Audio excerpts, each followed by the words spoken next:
Afghanistan is a beautiful country, and even more beautiful people. It was incredible for me to see the affection that they have. Well, when I was there, they were showing it to me, but I'm sure that they have the affection for anyone that has a kind heart for them.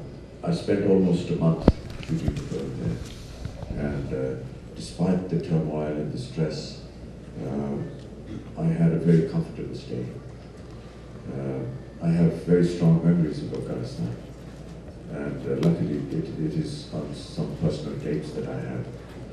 And when I'm depressed or I need some encouragement, I go and look at those tapes and say, hey, here's a group of people who still love me.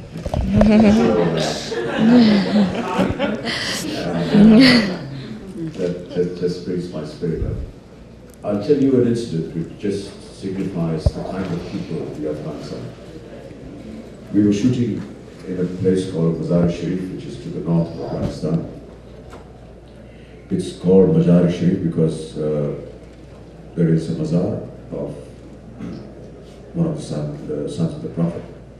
And I believe that when he passed away, he was put on a camel, and they said wherever the camel is going to stop, that's where you need to build the mazar. It's a unique construction because it has no foundation.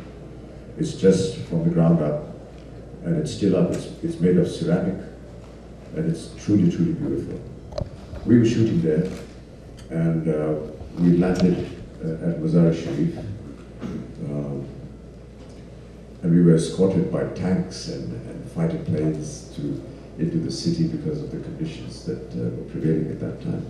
Very kindly provided to us by the government. And when we reached the city, we found that the entire city was on the roads, and I said, hey, this is great, we have fans here, and how wonderful that they're cheering us and showing us their affection.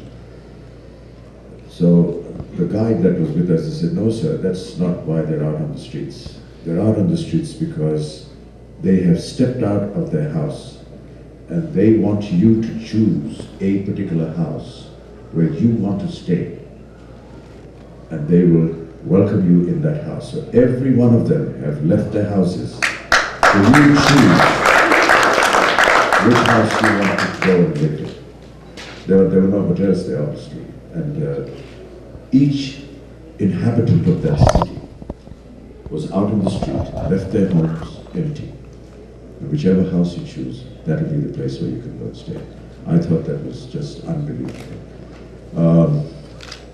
Later on, we were invited to visit some of the warlords up in the mountains, and we all were escorted there by helicopter gunships and so on and so forth. It's very exciting, but when we landed in this valley, another very incredible sight happened.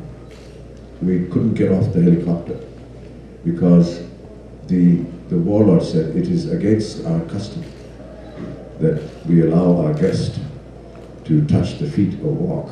We carry him. And this great, huge man, he came and he lifted me in his arms and just did not allow me to walk, and carried me for about 200 yards to the place where we were supposed to sit. And all along that path, the entire village was standing on either side of the road, throwing wonderful petals of flowers on the path. It was, I looked back and the entire unit, we were in tears. That's the emotion that the Afghans have, and it's really a very moving experience for me. So, long live Afghanistan. Thank you.